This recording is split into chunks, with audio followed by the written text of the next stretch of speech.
नमस्कार। बीए द्वितीय वर्ष हिंदी के नाटक एवं एकांकी प्रश्न पत्र में आपका स्वागत है। आज हम इस वर्चुअल क्लास में नाटक क्या है इस विषय पर बात करेंगे। नाटक क्या है इस विषय को जानने से पूर्व हमें 3-4 अन्य चीजों को भी जानना जरूरी है। देखिए, जब भी नाटक की बात की जाती है तो सबसे पहले 4 शब्द हमारे सामने आते हैं। नंबर 1 नाटक, नंबर 2 नाट्य, नंबर 3 स्टेज और नंबर 4 थिएटर। हमें इन शब्दों के मूलार्थ को जानना जरूरी है और यह जानना भी परम आवश्यक है कि इन शब्दों में परस्पर क्या समानता है या क्या साम्यता है और कहाँ ये शब्द अपने मूल ध्वन्यार्थों में एक दूसरे से भिन्न हैं। हालांकि मोटे तौर पर देखा जाए तो ये चारों शब्द एक ही अनुष्ठान रंगकर्म का हिस्सा है, अहम हिस्सा है, बल्कि कहना चाहिए उसके सोपान है। पहले नाटक लिखा जाता है, फिर उसका नाट्यकर्म में परिणय यानी रंगकर्म में आता है। जब वो रंगकर्म में आता है तो स्टेज पर आता है और स्टेज पर आता है तो थिएटर के सारे उपादान मिलकर उसे नाटक का जीवंत स्वरूप प्रदान करते हैं। संस्कृत काव्य शास्त्र में ही नहीं, पूरे विश्व नाट्य साहित्य में ये माना गया है कि नाटक पूरा कब होता है। एक प्रश्न होता है कि नाटक कब पूरा होता है। क्या किसी नाटककार ने केवल नाटक लिख लिया तो नाटक हो गया? नहीं। अगर केवल नाटककार ने आलेख लिख लिया या नाटक लिख दिया तो इसका मानी वो नाटक पूरा नहीं हुआ। उस नाटक में जब तक नाट्य के द्वारा प्राण प्रतिष्ठा नहीं की जाएगी या नहीं की जाती, तब तक वह नाट्य के रूप में व्यवहार में नहीं आएगा। यानी किसी भी नाटक का रंगमंच पर खेला जाना अत्यंत आवश्यक है। अगर कोई नाटक केवल लिखा गया है पाठ के रूप में, लेकिन वह मंच पर खेला नहीं गया है, तो वह अपने आप में एक आलेख के रूप में जाना जाएगा। उसका नाट्य रूपांतरण तभी हमारे लिए ठीक होगा जब हम ये मानेंगे कि वो या जानेंगे कि जब उसका नाटक का मंच पर भी, रंगमंच पर भी प्रस्तुति हो गई है, यानी उसकी प्राण प्रतिष्ठा हो गई, अर्थात उसका व्यावहारिक जो पक्ष है वह भी संपूर्ण हो गया है। अब हम पहले नाटक शब्द पर गौर करें। नाटक और नाट्य दोनों एक जैसे हैं और हम प्रायः यह गलती करते हैं कि नाटक और नाट्य को एक मान लेते हैं। दोनों नट धातु से उत्पन्न हैं, इनकी उत्पत्ति एक ही धातु से, लेकिन इनका अर्थ थोड़ा भिन्न है। वो भिन्न क्या है?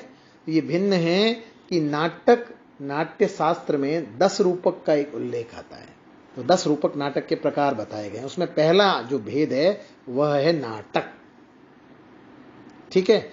और नाट्य का मतलब है नटों द्वारा किया जाने वाला कर्म या रंग कर्म जिसके माध्यम से उस आलेख की प्रतिष्ठा होती है। यानी यहां फिर इस बात को रेखांकित किया जाना बहुत आवश्यक और समीचीन जान पड़ता है कि जिन नाटकों का मंचन नहीं हुआ है वे नाट्यालेख कहे जाते हैं, नाटक नहीं। वे रूपक हो सकते हैं, नाट्य नहीं हो सकते। नाट्य वे तभी होंगे जब उस नाट्यालेख का नाट्यांतरण किया जाएगा, अर्थात उसे रंगमंच पर खेला जाएगा। देखिए, हम यह तो जानते ही हैं कि एक सामूहिक कला के रूप में नाटक मानव जीवन की व्याख्या का पर्याय है और यह व्याख्या करने में रंगमंचीयता का बहुत बड़ा हाथ रहता है। नाटक का संप्रेषण रंगमंच के द्वारा होता है। कोई प्रश्न कर सकता है कि यह प्राण प्रतिष्ठा रंगमंच कैसे करता है या रंगमंच कैसे करता है? क्योंकि रंगमंच ही उसे अभिव्यक्त करता है। रंगमंच की जीवंत जो प्रक्रियाओं, क्रियाओं, संकेतों, मुद्राओं के अभिनटन की विभिन्न शैलियों के माध्यम से ही नाटक का जो व्यंजनार्थ है वो सामाजिक तक यानी दर्शक के लिए नाट्यशास्त्र में एक खास शब्द का प्रयोग किया जाता है, वो सामाजिक। तो मैं जब इस व्याख्यान में जब सामाजिक कह रहा हूं तो इसका मतलब उस नाटक को देखने वाला दर्शक जो है वो उस तक संप्रेषित किसके माध्यम से होता है, जब वो रंगमंच पर खेला जाता है। यानी मानवीय चेतना के स्पंदन का जो नाटकीय प्रयास है वह रंगमंच के माध्यम से ही अपने आकार को साकार करता है। अब आप देखेंगे कि अंग्रेजी में दो शब्द हैं, स्टेज और थिएटर। ठीक है, स्टेज शब्द रंगमंचीय संदर्भों में केवल स्थूल रूप का बोध कराता है, जबकि थिएटर शब्द एक व्यापक अनुभूति के साथ स्थूल और सूक्ष्म दोनों की अनुभूति कराता है। यहां स्टेज और थिएटर का फर्क देखने लायक है। अंग्रेजी में जब थिएटर शब्द अपने भीतर बहुत व्यापक अनुभूति और समस्त रंगमंचीय तत्वों को समेटे हैं। डॉक्टर गोविंद चातक ने तो इसको व्याख्यायित करते हुए कहा भी है कि थिएटर के अंतर्गत रंग भवन और स्थूल उपादान ही नहीं आते, वरन नाट्यकृति, समस्त रंगकर्म, रूढ़ियां, प्रदर्शन में निहित शिल्प, भावबोध, कला, सर्जनात्मक धरातल सब कुछ इसी में सम्मिलित है। वस्तुतः हम कह सकते हैं कि थिएटर अपने आप में एक पूरी संस्था है, एक सर्जनात्मक अभियान है और उसके कई आयाम और कई भाव भूमियां हैं। तो ये जो पहली चीज मैंने आपके आगे जिक्र की, इसको बताने की कोशिश की कि ये क्या है, ये क्यों है और इन शब्दों का परस्पर जो है क्या अर्थ है।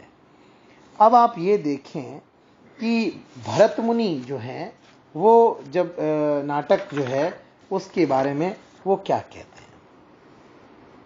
देखिए, एक तो नाटक को हमारी परंपरा में दृश्य काव्य कहा गया है। आपको ये ध्यान में भी रखना होगा पृष्ठभूमि में कि आचार्य भरत मुनि का एक ग्रंथ है नाट्य शास्त्र।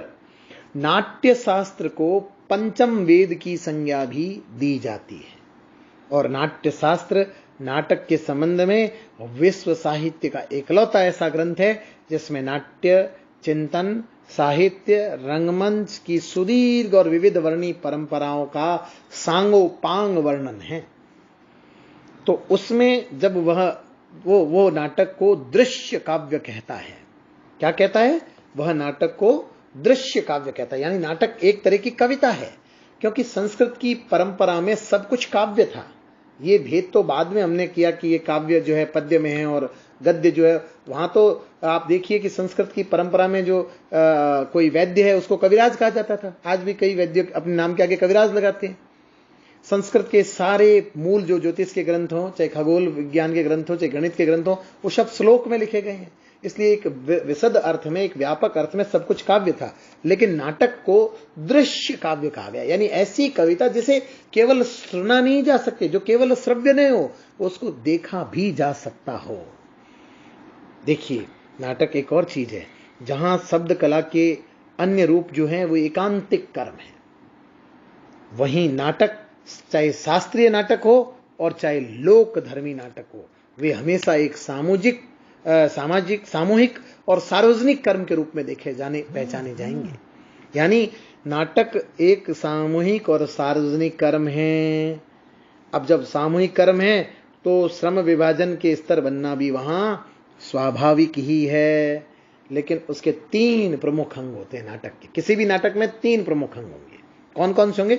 नंबर 1, पहला नाट्यकार यानी नाटक का लेखक, दूसरा उसे मंचित करने वाला निर्देशक, और तीसरा अपने अभिनय के माध्यम से उसके भाव को संप्रेषित करने वाला, उस रंगमंचीयता के माध्यम से उस भाव को परिपूर्ण कर साकार रूप में, उसको आकार रूप में दिखाने वाला अभिनेता।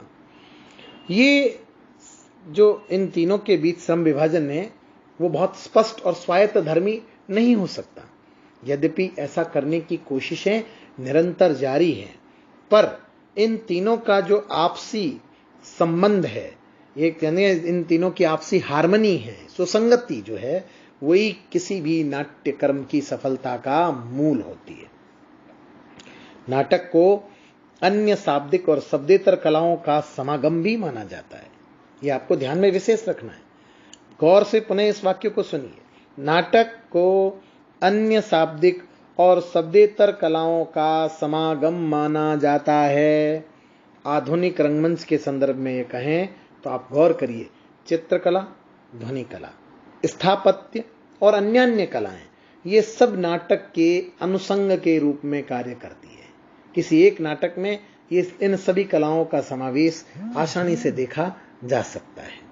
स्वयं भरत मुनि ने नाट्य शास्त्र के पहले अध्याय के जो पहला मंडल है उसके 16वें श्लोक में कहा है कि न तज्ज ज्ञानम न तत्शिल्पम न स विद्या न स कला ना सौ योगो न तत्कर्म नाट्यस्मिन् यन्न दृश्यते। अर्थात इस अखिल ब्रह्मांड में ऐसा कोई ज्ञान, ऐसा कोई योग, ऐसा कोई कर्म नहीं है जो नाट्य में समाविष्ट न हो, जो नाटक में समाविष्ट न हो। यानी ये नाटक अपने आप में एक बेहद संभावना परक और बहुत ही अद्भुत विधा है, जिसके माध्यम से हम अपने भावों को व्यक्त कर सकते हैं। ये जो हमारी परंपरा में भावों को व्यक्त करने के लिए जिन विभिन्न विधाओं को माना गया है, उसमें नाटक का स्थान बहुत प्रमुख है।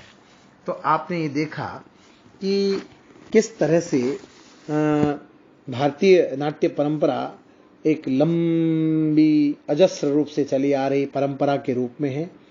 और आप ये भी पाएंगे कि जिन भरत मुनि का नाम मैंने पहले आपके सामने अपने व्याख्यान में जिक्र किया, वो स्वयं अपनी भूमिका में आप गौर करेंगे तो पाएंगे कि सैलू और अन्य कई नाट्य शास्त्र ऋषियों का वर्णन करते हैं, जिन्होंने उनसे